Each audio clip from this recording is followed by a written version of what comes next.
discussing about the holding and subsidiary companies, right? One person company and small company we already cleared. So I am just thinking that from the next class onward, I start with our topic, today's topic. On the basis of control, government companies, foreign companies, dormant companies, association, not for association and illegal association. तो इन सब के बारे में हम आज अपनी class में पढ़ेंगे, ठीक है? सो सबसे पहली चीज जो यहाँ पर है that is about the holding company जो हम लोग कर रहे थे लास्ट क्लास में. तो होल्डिंग कंपनी वैसी कंपनीज होती हैं जो दूसरे कंपनी को होल्ड करती हैं. उनके दूसरे कंपनी के कम से कम 51% शेयर जो होते हैं वो उनके हाथ में होते हैं और इसी वजह से वो कंपनी के बोर्ड ऑफ डायरेक्टर्स को भी कंट्रोल करते हैं. यानी कंपनी को प्रॉपरली रेगुलेट करने का जो काम है वो खुद से होल्डिंग कंपनी करते हैं अपनी सब्सिडियरी कंपनी का, ठीक है? अब यहाँ क्या चीज देखने वाली है कि सब्सिडियरी कंपनीज कौन होते हैं. तो सब्सिडियरी कंपनी वो कंपनी है जो आपकी होल्डिंग कंपनी के अंडर वर्क करते हैं. तो जस्ट ऑपोजिट वाइज वर्सा सिचुएशन है. होल्डिंग कंपनी जो सब्सिडियरी कंपनी को कंट्रोल करता है, आपका सब्सिडियरी कंपनी जो होल्डिंग कंपनी के द्वारा कंट्रोल होता है. तो the same situation is here, ठीक है? अब यहाँ पर जो इंडियन कंपनीज एक्ट 2013 की अगर मैं बात करूं तो जो सब्सिडियरी कंपनी है in relation to the another company की बात करें तो that is to say the holding company control the composition of board of directors. यानी कि होल्डिंग कंपनी सब्सिडियरी कंपनी का बोर्ड ऑफ डायरेक्टर्स को कंट्रोल कर रहा है. वोटिंग पावर का भी राइट जो सबसे ज्यादा है वो किसके पास है? दैट इज ऑफ द किसके पास है? होल्डिंग कंपनी के पास है. क्लियर हो गई बात? समझ में आया everyone? Clear? Yes ma'am. Yes ma'am. चलिए नेक्स्ट आगे बढ़ते हैं. तो यहाँ पर बात हो रही है company controlling the composition of board meeting. मतलब अगर एक कंपनी है कोई, if one company controls the majority composition of board of directors, यानी बोर्ड ऑफ डायरेक्टर्स में I am just showing you कि यानी कि अगर मान लीजिए कि एक बोर्ड ऑफ डायरेक्टर्स कितने होने चाहिए. अगर आपका प्राइवेट है तो बोर्ड ऑफ डायरेक्टर्स मतलब डायरेक्टर्स कितने होने चाहिए? मिनिमम 2 और पब्लिक में आपके मैक्सिमम 3. और मान लीजिए इस 3 में से अगर आपके 2 डायरेक्टर्स जो होंगे वो होल्डिंग कंपनी के होंगे और एक डायरेक्टर आपका सब्सिडियरी का है तो इसको हम कहेंगे सब्सिडियरी कंपनी. कॉम्पोजिशन का मतलब है जो बोर्ड ऑफ मीटिंग में और आपके जो बोर्ड्स हैं जो डिसीजन लेते हैं वो मेजॉरिटी कौन है? तो बेसिकली वो होल्डिंग कंपनी के हैं, ठीक है? अब यहाँ एक एग्जांपल दिया है कि the board of directors of a company A consists of 7 directors and other company B which has the authority to appoint 4 director is deemed to be holding company. ठीक है? तो यहाँ पर यही कॉन्सेप्ट बोला गया है कि आपके अगर किसी कंपनी में 7 डायरेक्टर हैं और उस 7 में से 4 होल्डिंग कंपनी के पास राइट है अपॉइंट करने का और 3 सिर्फ सब्सिडियरी के पास है, तो यहाँ पर आपका जो जिसके पास 3 है वो सब्सिडियरी है और जो 4 है वो आपका होल्डिंग है. यानी कि इसको नॉर्मल समझो कि 7 डायरेक्टर. Excuse me ma'am. एक minute mute yourself first of all. जब आपके 7 मेंबर 7 कोई भी डायरेक्टर है अगर कंपनी में और मेजॉरिटी डायरेक्टर को अपॉइंट करने का राइट अगर ए कंपनी के पास है और माइनॉरिटी डायरेक्टर यानी 3 डायरेक्टर को अपॉइंट करने का राइट बी के पास है तो ए आपकी होल्डिंग कंपनी है और बी आपकी सब्सिडियरी कंपनी है क्योंकि वोटिंग राइट जो है वो सबसे ज्यादा आपके होल्डिंग कंपनी के पास है. तो इन शॉर्ट ये कंट्रोल कर रहा है आपकी कंपनी को. तो ऐसी कंपनी को हम कहते हैं होल्डिंग जो दूसरी कंपनी को कंट्रोल कर रहे हैं विद 51% शेयर और उनके डायरेक्टर को कंट्रोल कर रहे हैं. आपकी सब्सिडियरी कंपनी वो कंपनी है जिसको होल्ड कर रहा है कोई और होल्डिंग कंपनी. आगे बात समझ में? सबको क्लियर हो गया? यस. कोई बच्चा था जो क्वेश्चन कर रहा था, हैंड रेज कीजिए और कैमरा ऑन कीजिए फिर क्वेश्चन कीजिए. यस सब सारे बच्चे कैमरा टर्न ऑन करें. सारे बच्चे, everyone turn on your camera. Every student turn on your camera. Yes, everyone. Yes, I guess one student was asking the question. Who was that person? Raise your hand. कौन बच्चा question पूछ रहा था? बसंत कुमार। बसंत, हाँ बसंत बोलो बेटा। पहली चीज मैंने आप लोग को कितनी बार बोला है कि जब भी कोई भी टीचर बोलता है बेटा, तो वो चीज ध्यान रखिए कि कभी भी किसी टीचर को बोलते बोलते इंटरप्ट नहीं किया जाता है, ये मैनर होता है। आ रही बात समझ में? अब पूछे बसंत। क्योंकि यस हम ये बसंत, पूछ रहे थे, हाँ बोलो कंपनी बेटा। बार बार बोल रहे थे, तो फिर हमको समझ में आ गया। तो हाँ होल्डिंग के बारे में हम बोल रहे थे, लेकिन फिर हम समझ गए, लास्ट स्टेप में समझ गए। समझ गए ना? तो होल्डिंग कंपनी वैसी कंपनी है जो कंपनी दूसरे कंपनी का बोर्ड को, डायरेक्टर्स को, बोर्ड ऑफ डायरेक्टर्स को कंट्रोल करी है, उसके शेयर्स तक को, उस शेयर्स भी उसके पास कम से कम 51% उस कंपनी का है। तो ऐसे कंपनी को हम कहते हैं होल्डिंग कंपनी। सब्सिडियरी कंपनी, जो कंपनी को कंट्रोल होल्डिंग कंपनी कर रही है, वो सब्सिडियरी कंपनी। आ गई बात समझ में बसंत? Yes ma'am. चलिए नेक्स्ट अब हम देखते हैं कि holding of majority of shares. तो यहां पर कंट्रोल आपका 1/2 से ज्यादा अगर वोटिंग राइट होल्डिंग कंपनी के पास है तो वही डिसीजन लेंगे। तो यहीं पर स्टोरी खत्म। अब एक चीज आता है सब्सिडियरी ऑफ अनदर सब्सिडियरी। तो a company shall be deemed to be a holding company of another company if another company is a subsidiary of another mentioned company subsidiary। अब एक चीज देखो यहां पर, एक ये जो टर्म है वो क्या कह रहा है। जैसे मान लो एक कंपनी है ए, कौन सी कंपनी है? ए। अब ए। इस कंपनी ने एक कंपनी को किया हुआ है एक सब्सिडियरी कंपनी है बी। तो ए क्या है? होल्डिंग कंपनी है। बी क्या है? बी क्या है? सब्सिडियरी। Subsidiary company. ठीक है, तो ये कॉन्सेप्ट तो समझ आया कि भाई ए जो है वो बी को कंट्रोल कर रहा है, ये तो क्लियर हो गया। अब एक कहानी यहाँ ये आ गई है कि बी का भी कोई, अगर कोई होल्डिंग, बी को भी कोई कंपनी होल्ड कर रहा है, ये कंपनी सी होल्ड कर रहा है बी को। तो यहां पर देखो चेन कैसा चल रहा है, ए होल्ड कर रहा है बी को, बी होल्ड कर रहा है सी को। तो यहां पर अगर ऐसी कोई भी सिचुएशन आएगी कि जब ए जो है वो होल्ड कर रहा है बी को, बी होल्ड कर रहा है सी को, तो सी के लिए बी जो है वो होल्डिंग कंपनी हो गया और सी जो है वो खुद क्या हो गया? सब्सिडियरी कंपनी हो गया। आई बात समझ में? ये चेन क्लियर हुआ सबको कि ये चेन क्या कह रहा है? अच्छा दादाजी, दादाजी से छोटे आपके पापा और पापा के बेटे आप, तो ये चेन समझ आया? तो ओवरऑल सुपीरियर कौन होगा घर में? दादाजी। कहानी क्लियर? यहां भी कहानी क्लियर हो गया यस मैम।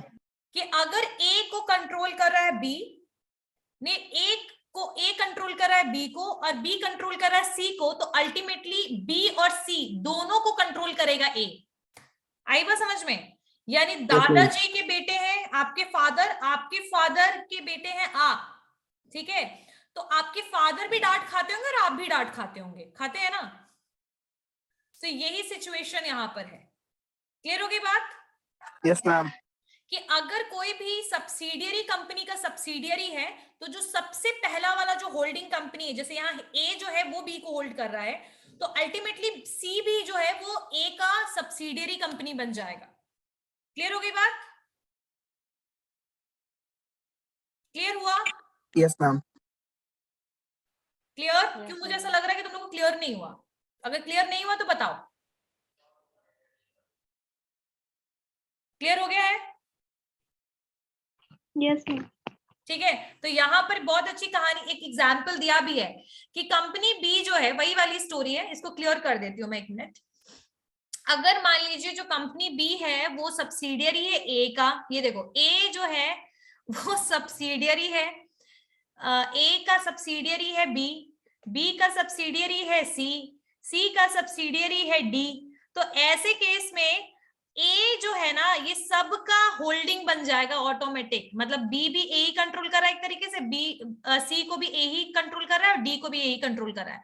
यानी इस तीनों के तीनों कंपनी का ए जो है वो होल्डिंग बन जाएगा। क्लियर हो गई बात? Yes ma'am. चलिए अब आगे बढ़ते हैं हम लोग नेक्स्ट पॉइंट की तरफ।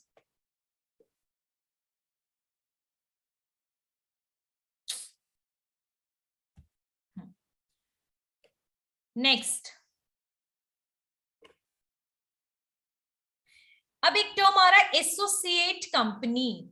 अच्छा, एक और चीज दिया हुआ है कि a private company which is subsidiary of public company is regarded as a public company. अगर कोई प्राइवेट और पब्लिक कंपनी का कहानी देखो कि अगर मान लीजिए, अगर आपका मान लीजिए ए जो है, ए क्या है, पब्लिक कंपनी है, और जो बी है वो प्राइवेट कंपनी, कौन सी कंपनी है, प्राइवेट कंपनी। तो ऐसे केस में जो प्राइवेट कंपनी सब्सिडियरी बन गई, मतलब बी जो है वो प्राइवेट और है और सब्सिडियरी है ए की, तो ऐसे केस में आपकी बी जो होगी ना, वो भी, इसको भी हम पब्लिक कंपनी की तरह कंसीडर करना शुरू कर देंगे जब से ए जो है वो बी को कंट्रोल करना शुरू करेगा। यानी जब से ए बी का होल्डिंग कंपनी बन गया, अगर ए पब्लिक कंपनी है और बी प्राइवेट है, तो भी बी को पब्लिक की तरह कंसीडर किया जाएगा। आ गई बात समझ में एवरीवन? Yes ma'am. चलिए, अब मैंने जो टर्म बताया, एक और लास्ट पॉइंट बता रही हूँ, उसके बाद मुझे होल्डिंग और सब्सिडियरी कंपनी पूछना है आप लोगों से, ठीक है? अब एसोसिएट कंपनी से पहले चलो मुझे बता ही दो कि होल्डिंग और सब्सिडियरी कंपनी क्या है, और इसके लिए मैंने जो कॉन्सेप्ट बताया है वो मुझे कौन बताएगा? Raise your hand. Who is going to tell me about the subsidiary company and holding company? बस नॉर्मल लेमन लैंग्वेज में कौन बताएगा? Raise your hand. Yes Basant. Ma'am subsidiary company का मतलब आपके कहने के अनुसार अभी तक ये हुआ कि जिसका 50% से ज्यादा शेयर है, आई मीन 1% होगी subsidy company, ma'am subsidy company हो गया। जिस मतलब जिस कंपनी का 50% से कम शेयरिंग है वो हो गया होल्डिंग कंपनी। नहीं, 50% से कम वाला तो बात ही नहीं है। जैसे मान लीजिए कोई एक कंपनी है, उसने अपने आप बी को 50% खरीद लिया, 50% से ज्यादा अगर बी का खरीद लिया तो ऑटोमेटिकली उसका कंट्रोल चला गया ए के पास। एक कंपनी है जिसने बी का जाकर के शेयर खरीद लिया, तो बी का 51% शेयर खरीदा, तो बी अपने आप मतलब बी जो है वो ए के कंट्रोल में आ गया। तो यार 50% से कम वाला तो कोई सीन ही नहीं है होल्डिंग के लिए। और सब बस याद रखिएगा कि 50% से ज्यादा जिसके पास शेयर होगा जिस कंपनी का भी, वो कंपनी उस कंपनी को कंट्रोल कर रहा है। तो जो कंट्रोल कर रहा है वो होल्डिंग है, और जिस कंपनी का कंट्रोल हो रहा है, जो कंपनी कंट्रोल हो रहा है, वो सब्सिडियरी है। Yes ma'am, yes ma'am. अच्छा, यस मैम। ओके, नेक्स्ट कोई बच्चे ने और भी हैंड रेज किया था, विकास, रोल नंबर 21। चलिए बताइए बेटा। जी यस मैम। हाँ बोलिए। जी मैम, मैं ये बोलना चाह रहा हूँ कि जो कंपनी मतलब let's start with, and who is going to tell me the next? Okay, let's start with the class then. Yes, Manvi बताओ बेटा। मैम जिसके पास मेजॉरिटी ऑफ शेयर्स होता है वो होल्डिंग कंपनी होती है, और जिसमें मेजॉरिटी कंपोजिशन ऑफ डायरेक्टर्स होता है जिसके पास, जैसे 7 डायरेक्टर्स होते हैं, उसमें से अगर 4 डायरेक्टर्स अगर कोई कंपनी अपॉइंट करे तो वो होल्डिंग कंपनी होगी। Very good. और 3 जो करेगा वो सब्सिडियरी कंपनी होगी। यानी सब्सिडियरी कंपनीज का जो शेयर्स और जिसके पास राइट्स ज्यादा है, 51% शेयर है जिसके पास, उसके पास राइट है, और वो होल्डिंग कंपनी है, ठीक है। और मैंने कुछ कंडीशंस बताया था। क्या क्या कंडीशन बताया था? कि अगर कोई सब्सिडियरी की सब्सिडियरी कंपनी है तो ऑटोमेटिकली वो दोनों सब्सिडियरी होल्डिंग कंपनी के पास चली जाएगी। यानी ए की सब्सिडियरी बी है, बी की सब्सिडियरी सी है, तो दोनों बी एंड सी दोनों सब्सिडियरी ए का बन जाएगा। क्लियर हो गई बात? Yes ma'am. एक और टर्म था कि अगर पब्लिक, हाँ पब्लिक कंपनी, मानवी मैम जैसे ए पब्लिक कंपनी और बी प्राइवेट कंपनी है, तो अगर ए होल्ड कर रही है बी को तो बी भी पब्लिक कंपनी हो जाएगी। वेरी गुड, तो बी को भी हम पब्लिक कंपनी कंसिडर करना शुरू कर देंगे। Very good. तो I guess this point is clear to everyone, right? सबको क्लियर हो गया पॉइंट?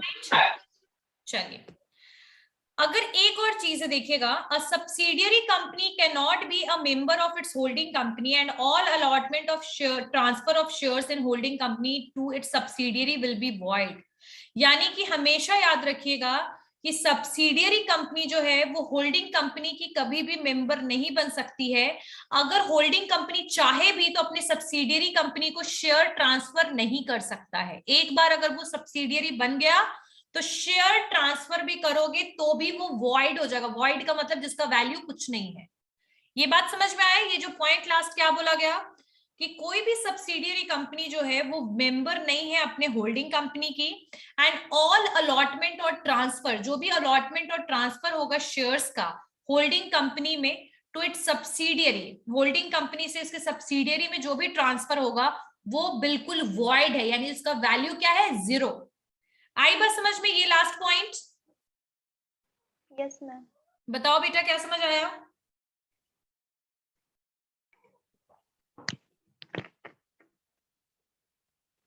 यस मैम बोला तो मैंने पूछा यस यस मान ली। चलो बताओ बेटा। मैम वो सब्सिडियरी कंपनी को शेयर्स मतलब शेयर करने का राइट नहीं है, अगर वो शेयर कर भी देती तो वो वाइड होता है, मतलब हाँ, आपके वैलिड नहीं होता है। सब्सिडियरी कंपनी के पास मेंबर ऑफ इट्स होल्डिंग, मतलब subsidiary company can not be a member, holding company का वो मेंबर होता ही नहीं है, ठीक है। सो अगर आप अलॉट भी करोगे, ट्रांसफर भी करोगे, transfer of shares in the holding company to its subsidiary, मतलब होल्डिंग से सब्सिडियरी में अगर आप शेयर्स को ट्रांसफर करने की भी कोशिश करोगे तो भी कोई वैल्यू नहीं है उसका, 0 वैल्यू है, ठीक है। अब नेक्स्ट टर्म में आते हैं, दैट इज एसोसिएट कंपनी। कितने लोगों ने सुना है एसोसिएट कंपनी के बारे में? किशन, एसोसिएट कंपनी के बारे में सुना है? मैम नाम तो सुना था। अच्छा, चलिए मैं बताती हूँ एसोसिएट कंपनी क्या होती है, ठीक है। तो आप लोग को तो ये तो समझ आ गया कि सब्सिडियरी और होल्डिंग वाला सिचुएशन क्या है। अगर आपका 100% शेयर में से किसी के पास 51% शेयर है तो ऐसी कंपनी होल्डिंग कंपनी बन जाएगी, यानी ए का 100% शेयर में से 51% शेयर बी के पास है तो बी जो है ये होल्डिंग बन गई ए की। तो ये तो समझ आ गया, ये कॉन्सेप्ट तो एकदम क्लियर होगा सब्सिडियरी और होल्डिंग वाला। अब यहां पर जो एसोसिएट कंपनी होती है उसका क्या सिचुएशन है कि 100% शेयर में से, यानी कि अगर ए का 100% शेयर है तो 100% शेयर में से सिर्फ 20% शेयर जिस भी कंपनी के पास है वो कंपनी एसोसिएट, अगर बी के पास है तो बी जो है वो ए की एसोसिएट कंपनी है। आई बात समझ में? ये कॉन्सेप्ट समझ में आया? ये क्या बोलता है Indian companies act? Just wait for a minute.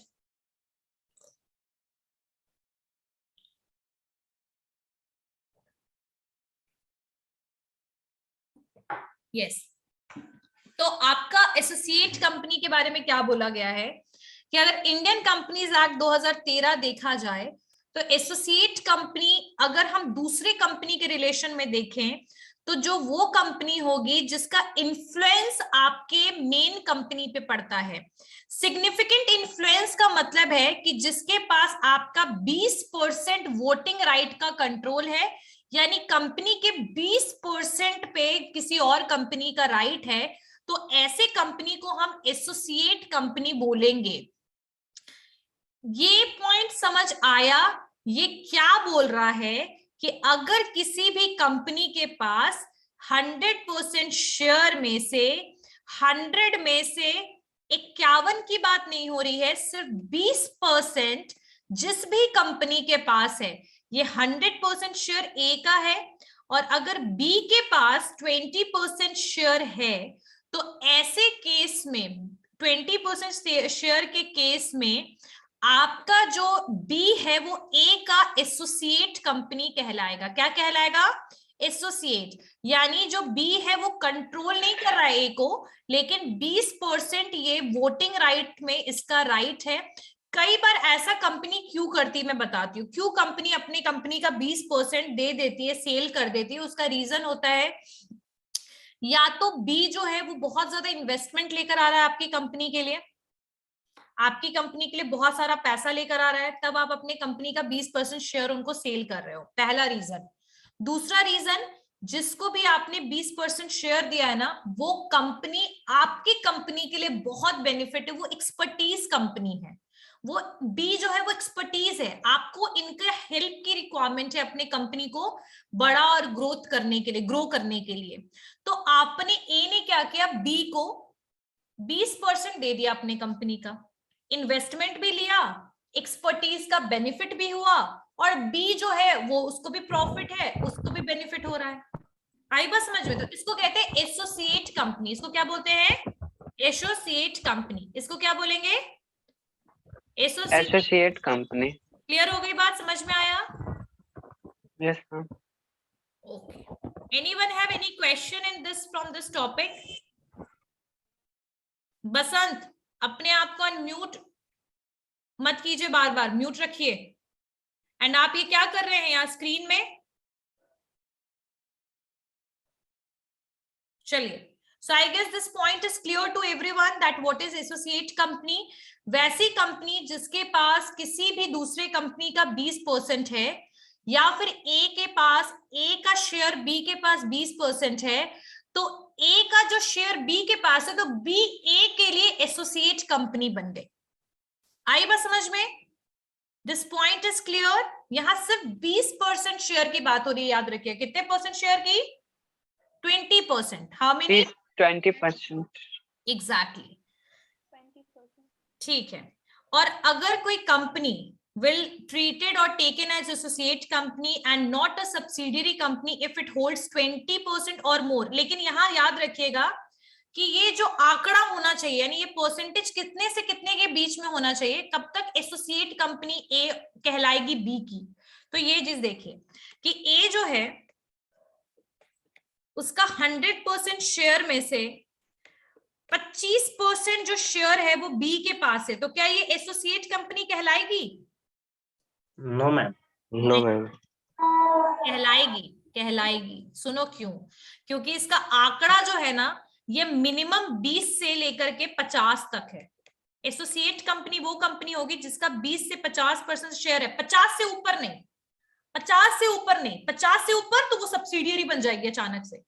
50 तक अगर आपके पास शेयर है तब तक आप एसोसिएट कंपनी रहेंगे। तो ये आंकड़ा कितने बीच में है? रेंज क्या है? 20 to 50%। 20% से कम में आप एसोसिएट कंपनी नहीं रहेंगे, 20 से 50% तक में आप एसोसिएट कंपनी रहेंगे।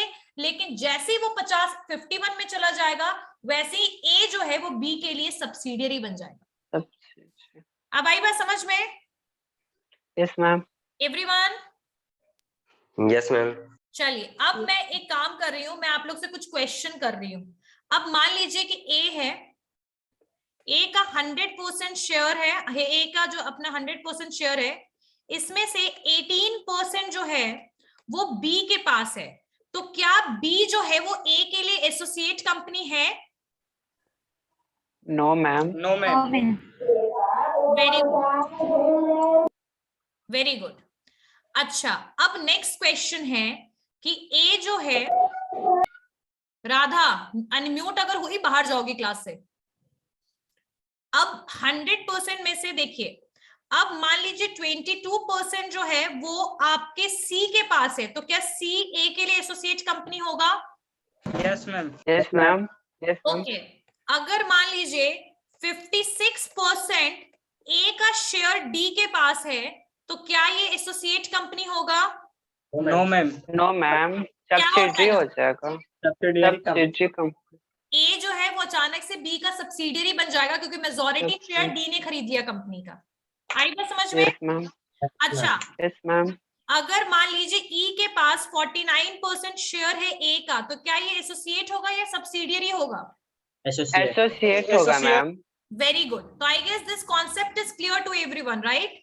Yes ma'am. Yes ma'am. Clear हो गया? चलिए, अब हम लोग आगे बढ़ते हैं नेक्स्ट अपने टॉपिक की तरफ, दैट इज गवर्नमेंट कंपनीज। अब भाई गवर्नमेंट कंपनीज कौन होती है? तो सेंट्रल गवर्नमेंट हो या स्टेट गवर्नमेंट हो, आपकी गवर्नमेंट जो भी कंपनी जिसके पास है वो आपकी गवर्नमेंट कंपनी होगी। तो सेक्शन 2 सब क्लॉज 45 कहता है, इंडियन कंपनीज एक्ट 2013 के हिसाब से कोई भी कंपनी जिसका 51% paid up share capital central government या स्टेट गवर्नमेंट या दोनों स्टेट और सेंट्रल गवर्नमेंट के पास है, तो ऐसे कंपनीज को हम कहते हैं गवर्नमेंट कंपनी। क्या कहते हैं? Government company. ठीक है, तो यहाँ पर अगर सेंट्रल गवर्नमेंट के पास भी हो सकता है, स्टेट गवर्नमेंट के पास भी हो सकता है, 1 से 2 स्टेट गवर्नमेंट के पास हो सकता है, ठीक है, and include a company which is subsidiary company of such government company. तो यहाँ पर पॉइंट देखिए क्या है, मान लीजिए एक ए है, ए जो है उसने क्या किया, अपने 100% शेयर में से 51% जो शेयर है उसने बेच दिया बिहार गवर्नमेंट को, तो ये कौन सी कंपनी बन जाएगी? Government company. कौन सी कंपनी बन जाएगी ये? Government company.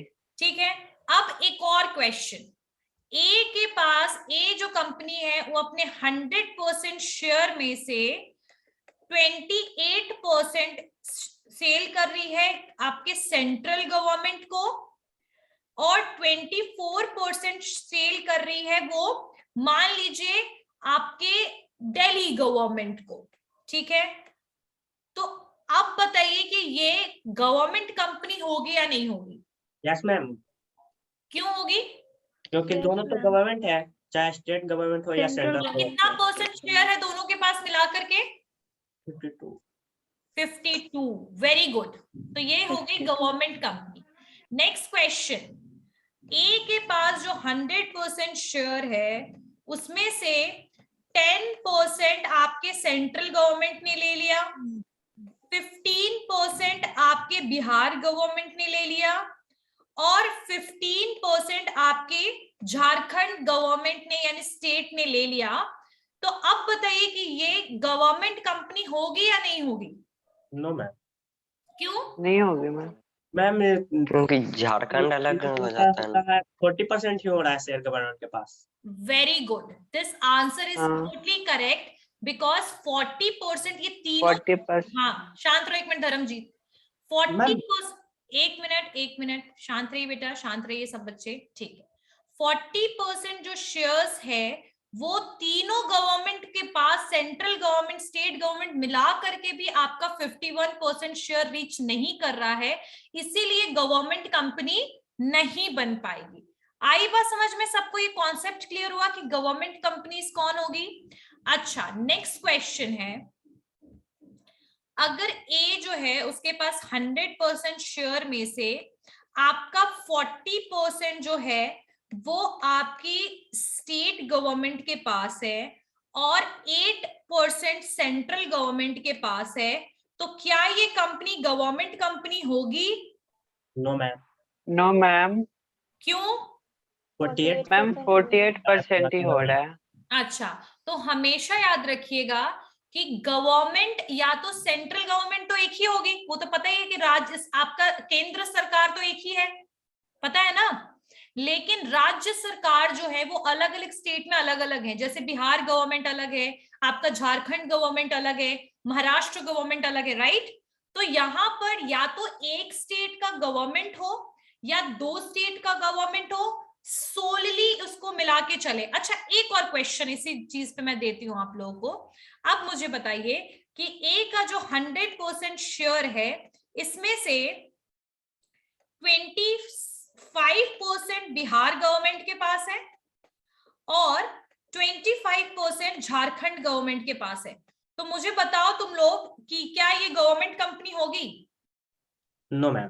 क्यों? 50% शेयर ही हो रहा है, गवर्नमेंट कंपनी होने के लिए 51% शेयर होना चाहिए गवर्नमेंट के पास। Very good. तो यहाँ पर अगर आपके स्टेट गवर्नमेंट्स हो या सेंट्रल गवर्नमेंट हो या स्टेट और सेंट्रल मिलकर के कोई बिजनेस को या कंपनी को एक्वायर करना चाहे, कम से कम 51% शेयर की जरूरत है। Clear? Clear to everyone? Yes ma'am. Okay, चलिए अब यहां ध्यान दीजिए। अच्छा, याद रखिएगा, अब एक और क्वेश्चन आता है कि अगर मान लीजिए ए की कोई सब्सिडियरी कंपनी है और वो सब्सिडियरी का ए के पास 52% शेयर है, तो क्या ये जो सब्सिडियरी कंपनी है ये गवर्नमेंट की कंपनी बन जाएगी?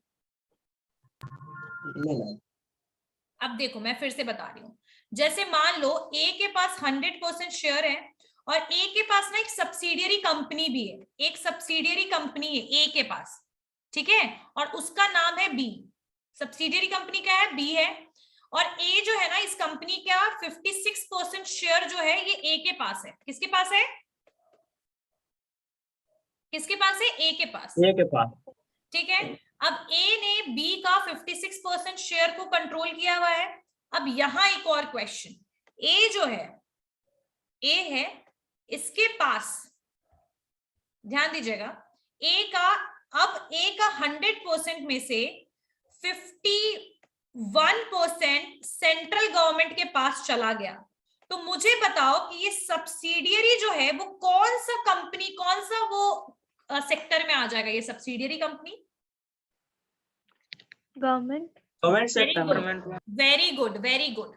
ऑलवेज रिमेंबर वन थिंग, जब आपने दूसरे कंपनी को होल्ड कर लिया तो उस कंपनी का जितना सब्सिडियरी होगा ना वो आप कंट्रोल करना शुरू कर देंगे।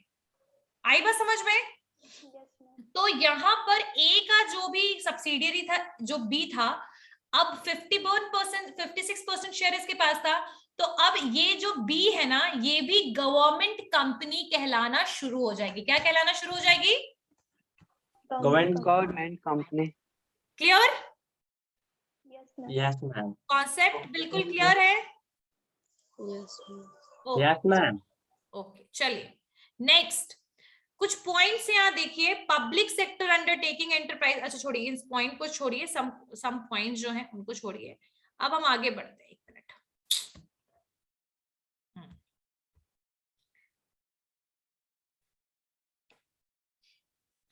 अब गवर्नमेंट कंपनी कौन कौन सी है? जैसे स्टील अथॉरिटी ऑफ इंडिया हो गया, HSL हो गया, हिंदुस्तान स्टील लिमिटेड हो गया, ये सारे गवर्नमेंट कंपनी के एग्जांपल्स हैं।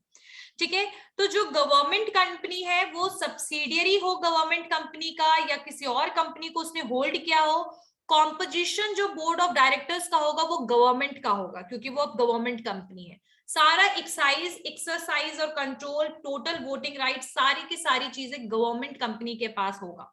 ठीक है, एग्जाम्पल देख ही लिया आपने। अब एनुअल रिपोर्ट्स का मतलब क्या होता है, जो तुम लोग को मैंने बताया था कि हर कंपनी, चाहे वो पब्लिक हो, चाहे वो प्राइवेट हो, चाहे वो गवर्नमेंट कंपनी हो, सबको ऑडिट करवाना पड़ता है अपने अकाउंट्स को, यानी फाइनेंशियल जो अकाउंट्स हैं उसको ऑडिट कराना बहुत जरूरी है, नहीं तो वो आपके ऊपर एक्शन लिया जा सकता है कंपनीज के द्वारा, राइट? तो ये सॉरी गवर्नमेंट के द्वारा, क्योंकि auditing is very much required. If अगर ऑडिटिंग इसलिए रिक्वायर्ड है क्योंकि आपने फाइनेंशियल, आपने क्या मेंटेन किया, आपके पास डेटा क्या है, आप कोई ओमिशन, रेक्टिफिकेशन, इलीगल एक्टिविटीज में तो इंडल्ज नहीं होते, ये सब चीज चेक करने के लिए ऑडिटिंग कराया जाता है। और एक एनुअल रिपोर्ट होता है जो प्लेस, एनुअल रिपोर्ट जो है पब्लिक कंपनी जो है वो तो अपना रेडी करती है, यहाँ पर हम गवर्नमेंट कंपनी का देखते हैं। तो annual report to be placed before parliament where the central government is a member of government company. अगर गवर्नमेंट कंपनी का मेंबर सेंट्रल गवर्नमेंट है, मैंने बताया था कि स्टेट गवर्नमेंट भी हो सकता है, अगर कोई कंपनी जो है वो स्टेट गवर्नमेंट भी कंट्रोल कर सकती है। तो अगर सेंट्रल गवर्नमेंट जो है वो गवर्नमेंट कंपनी का मेंबर है तो सेंट्रल गवर्नमेंट को आपका एनुअल रिपोर्ट जो है वर्किंग और अफेयर्स के लिए रेडी, मतलब चेक करना पड़ेगा। ठीक है, आपको एनुअल जनरल मीटिंग से पहले आपको जो एनुअल रिपोर्ट है वो 3 महीना, मतलब prepared with in 3 month of its annual general meeting before which the comments given by the controller और ऑडिटर। तुम लोग को मैं बता देती हूँ कि जो हमारे इंडिया में जो auditing, central government auditing system जो है वो आता है आपके कंट्रोलर और ऑडिटर के अंडर में। आप कभी भी टाइप कीजिए कंट्रोलर और ऑडिटर, तो यहाँ पर आपको ऑडिट करने का पूरा सिस्टम, ये गवर्नमेंट एजेंसी है, गवर्नमेंट ये है कंट्रोलर एंड ऑडिटर। तो आपको एनुअल जनरल मीटिंग के 3 महीने पहले आपको पूरा रिपोर्ट रेडी करना पड़ेगा ताकि एनुअल जनरल मीटिंग में आप उस रिपोर्ट के ऊपर कमेंट कर पाए। एक बार आपका रिपोर्ट रेडी हो गया तो लोकसभा, राज्यसभा, ये गवर्नमेंट कंपनी का खेला है, समझ रहे हो ना? लोकसभा राज्यसभा दोनों जगह पे उसका ऑडिट रिपोर्ट आपको रेडी करके देना पड़ेगा, ठीक है। और ये काम कौन करता है? कंप्ट्रोलर और ऑडिटर, यानी कि आपके कंपनी गवर्नमेंट कंपनी का ऑडिटिंग का काम का राइट जो है वो कंप्ट्रोलर और ऑडिटर जो कि गवर्नमेंट एजेंसी है उसके हाथ में है। वो रिपोर्ट रेडी करेंगे आपकी कंपनी के लिए और उस रिपोर्ट को वो दोनों हाउस में यानी लोकसभा और राज्यसभा में पार्लियामेंट में उसको दिखाएंगे, शो करेंगे। कोई भी कमेंट लगेगा, अगर गवर्नमेंट कंपनी लॉस में है उसको कैसे ठीक किया जाए इसके ऊपर चर्चा की जाएगी, ठीक है। तो सेंट्रल गवर्नमेंट और स्टेट गवर्नमेंट अगर दोनों एडिशन में है, मतलब दोनों काम कर रहे हैं, तो ऐसे केस में भी आपको दोनों हाउस में और स्टेट लेजिस्लेचर में भी, यानी राज्य की जो आपका लेजिस्लेचर है ना, उसमें भी उसको आपको प्रेजेंट करना पड़ेगा। सेंट्रल गवर्नमेंट सिर्फ मेंबर अगर है कंपनी का, गवर्नमेंट कंपनी का सेंट्रल गवर्नमेंट अकेला अगर मेंबर है, तो ऐसे केस में कंप्ट्रोलर और ऑडिटर के थ्रू रिपोर्ट रेडी होगा और दोनों हाउस में यानी लोकसभा राज्यसभा में उस रिपोर्ट को दिखाना पड़ेगा, ठीक है।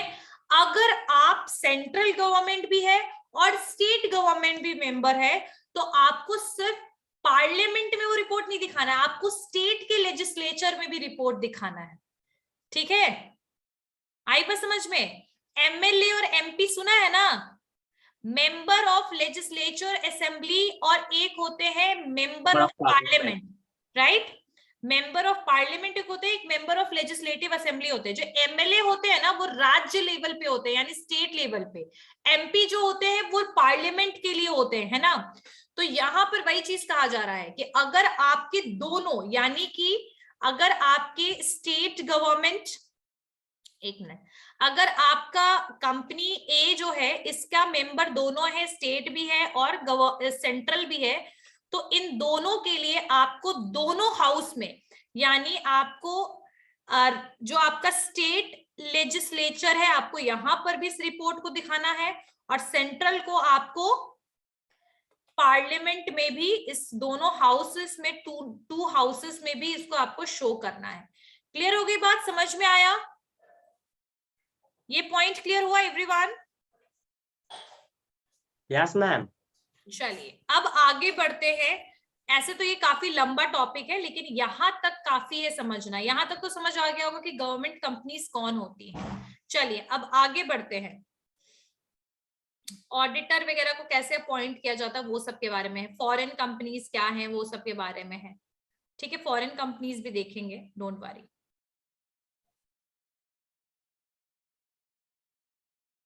अच्छा, एक आती है डोरमेंट कंपनी, ये बहुत जरूरी है। डोरमेंट कंपनी, डोरमेंट कंपनी का मतलब ऐसे कंपनी होते हैं जो इनएक्टिव और इनऑपरेटिव है, यानी जो चल नहीं रहे हैं, ठीक है। जैसे कभी कभी बच्चों का भी माइंड हो जाता है ना बिल्कुल डोरमेंट, बिल्कुल नहीं चलता है, समझ नहीं आती है चीजें, होता है ना, ये चीज होता है या नहीं? ऐसा होता है? होता है मैम। Yes ma'am. तो चलो तो यहाँ डोरमेंट का मतलब होता है जो इनएक्टिव है, जो नहीं चल रहे, रन नहीं कर रहे बिजनेस प्रॉपर्ली, इनऑपरेटिव है। और फ्यूचर में ऐसा है कि कुछ स्टार्ट करेंगे, मतलब फ्यूचर पर्सपेक्टिव से अभी कुछ करंट में कुछ नहीं है। तो डोरमेंट का मतलब होता है इनएक्टिव और inoperative. It's good to start a company for future perspective. Future perspective के लिए आपने कोई कंपनी स्टार्ट करना था और आप वैसे ही है, उनके पास कुछ प्रोजेक्ट हैं या फिर वो एसेट और इंटेलेक्चुअल प्रॉपर्टी वगैरह उनके पास कुछ नहीं है, तो मिनिस्ट्री ऑफ कॉर्पोरेट अफेयर्स के हिसाब से डोरमेंट कंपनी वो कंपनीज हैं जो फ्यूचर में होने वाले प्रोजेक्ट के लिए जिसको शुरू किया जाता है कि भाई 50 साल के बाद मेट्रो बनेगा, चलो अभी ये कंपनी शुरू कर लेते हैं मेट्रो का। आई बात समझ में? ये एग्जाम्पल है। तो डोरमेंट कंपनी उसी कंपनी को कहते हैं जो इनएक्टिव है। और कितने सालों से इनएक्टिव है? कम से कम 2 साल से। यानी कि इनएक्टिव कंपनी है जिसने 2 साल में कोई भी फाइनेंशियल ट्रांजैक्शन नहीं किया है, यानी ना ही कोई प्रोडक्शन हुआ है, ना ही कोई प्रोडक्ट सेल हुआ है, कुछ भी नहीं हुआ है 2 सालों से। जो कंपनी बंद पड़ी है 2 सालों से, फाइनेंशियल ईयर से, उस कंपनी को हम डोरमेंट कंपनी घोषित कर देते हैं। क्या घोषित कर देते हैं? डोरमेंट कंपनी, ठीक है। अब यहां पर इनके लिए आपको ध्यान देना है कि ऐसी जो कंपनीज होंगी, इन कंपनीज को मेन एस्टैब्लिश करने का रीजन है कि फ्यूचर में कभी चल के कोई प्रोजेक्ट होगा स्टार्ट, तो इस कंपनी को हम उसके लिए यूज करेंगे। ठीक है, 2 साल तक, जैसे कोई देखते हो ना, बहुत सारी ऐसी कंपनी होती है जिनके पास प्रोजेक्ट नहीं है, तो वो कंपनी क्या होती है, कुछ दिन के लिए बिल्कुल बंद, 2-3 साल तक काम नहीं करिए, फिर उनके पास प्रोजेक्ट आया, फिर वो शुरू होती है, फिर वो प्रोजेक्ट कंप्लीट, फिर वो बंद 2-3 साल के लिए। आ रही है बात समझ में? तो ऐसे कंपनीज को हम डोरमेंट कंपनीज कहते हैं। ठीक है, I guess this point is clear to everyone. चलिए, अब मुझे बताओ, कौन बताएगा मुझे गवर्नमेंट कंपनीज क्या है, होल्डिंग कंपनी क्या है, सब्सिडियरी कंपनी क्या है, और डोरमेंट कंपनीज क्या है? Raise your hand. सबसे पहले बताओ, होल्डिंग कंपनी कौन बताएगा मुझे? Tell me the holding company, raise your hand.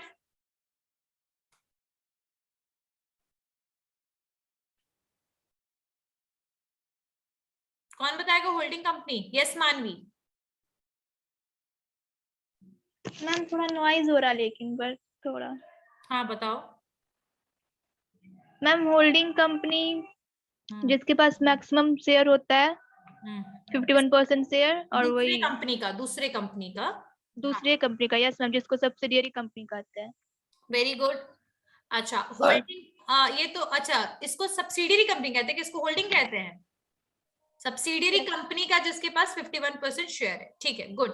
Anyone else about the subsidiary company? कौन बताएगा? Manvi, very good.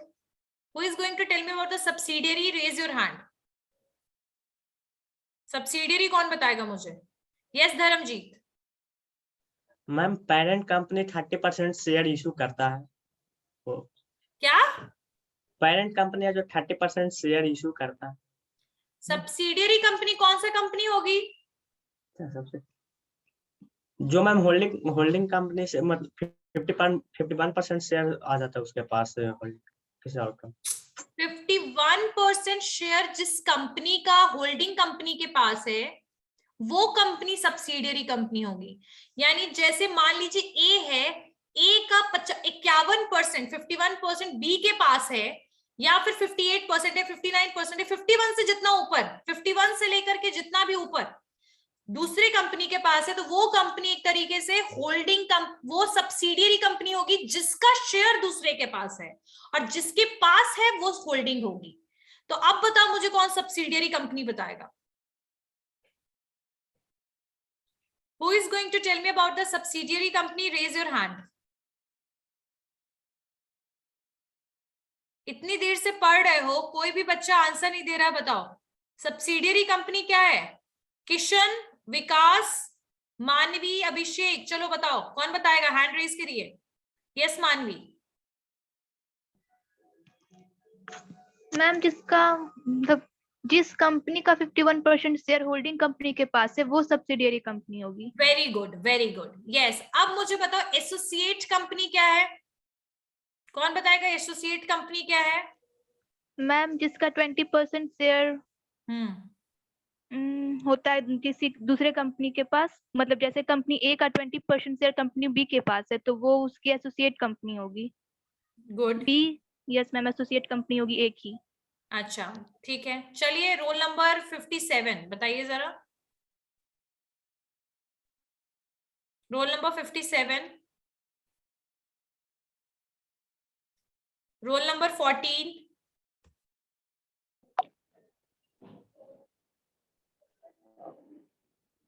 Roll number 14 Kishan बताइए। मैम जिस कंपनी का 20 मतलब वही 20% से ऊपर 50% से नीचे जिस कंपनी के पास होगा उसका एसोसिएट कंपनी होगी। Very good. जिस कंपनी, जैसे मान लीजिए ए कंपनी का शेयर बी के पास है, कितना परसेंट है? 25% शेयर बी के पास है, तो ऐसे कंपनी में जो बी है वो ए के लिए एसोसिएट कंपनी बन जाएगी। या फिर बी के पास अगर 45% है तब भी वो ए के लिए एसोसिएट कंपनी होगी, अगर 50% है तब भी वो ए के लिए एसोसिएट कंपनी होगी बी। लेकिन 50% से ऊपर जाएगा तो वो अचानक से जो ए है वो बी का सब्सिडियरी बन जाएगा। ठीक है, क्लियर? ओके, गवर्नमेंट कंपनी कौन बताएगा मुझे? Yes Dharamjeet. Ma'am 51% share state government या सेंट्रल गवर्नमेंट के पास, दोनों मिलाकर भी हो सकता है, वो होता है सर। वो होगा आपका government company. Yes Manvi. Ma'am वही 51% शेयर होता है सेंट्रल गवर्नमेंट या स्टेट गवर्नमेंट के पास, वो होती है गवर्नमेंट कंपनी। ठीक है। ज्योति, ज्योति यस मैम, बताओ। 51% होता है। ठीक है, बस। ओके। डोरमेंट कंपनी क्या होती है? गवर्नमेंट। मैं आपसे नहीं पूछ रही हूँ, मैं सब बच्चों से पूछ रही हूँ। डोरमेंट कंपनी कौन सी होती है? Dormant, raise your hand. Yes Manvi. Ma'am जो इनएक्टिव हो हम्म, एटलीस्ट 2 इयर्स से, वो होती है dormant companies. Very good. Yes Vikas. Yes ma'am, जो कंपनी कुछ दिनों के बाद चलती है फिर कुछ दिन बाद बंद हो जाती है वैसी कंपनी को डोरमेंट कंपनी कहते हाँ, हैं। लेकिन कम से कम 2 साल से अगर वो इनएक्टिव है तभी वो डोरमेंट कंपनी बनेगी। 2 साल से कम में वो डोरमेंट नहीं रहेगी। नहीं, ठीक है, ओके। तो I guess this point is clear to everyone. सारे पॉइंट सबको क्लियर है? Yes ma'am. Yes ma'am yes ma'am. Okay, anyone have any doubt? Raise your hand. Yes Arvind, camera turn on करके पूछिए बेटा आंसर। मैम जिस company के पास 20% रहता है वो एसोसिएट कंपनी होता है, जिसके पास 80% रहता है वो एसोसिएट कंपनी होता है। जिसके पास 20% है वो एसोसिएट कंपनी होगा, जिसके पास 80% है उसका। ठीक है, यानी ए कंपनी, जो ए के पास अगर 20% है बी का, तो ए जो है वो बी के लिए एसोसिएट कंपनी होगी। आ गई बात समझ में Arvind? Yes ma'am. Okay, thank you ma'am. okay. So in the next class we are going to cover the foreign companies, non-for-profit organization companies, and then after that we'll start with the book Memorandum of Association and Article of Association. Anyone have any doubt? No ma'am. Class? Ma'am Thank you, ma'am. Okay, thank you ma'am. okay.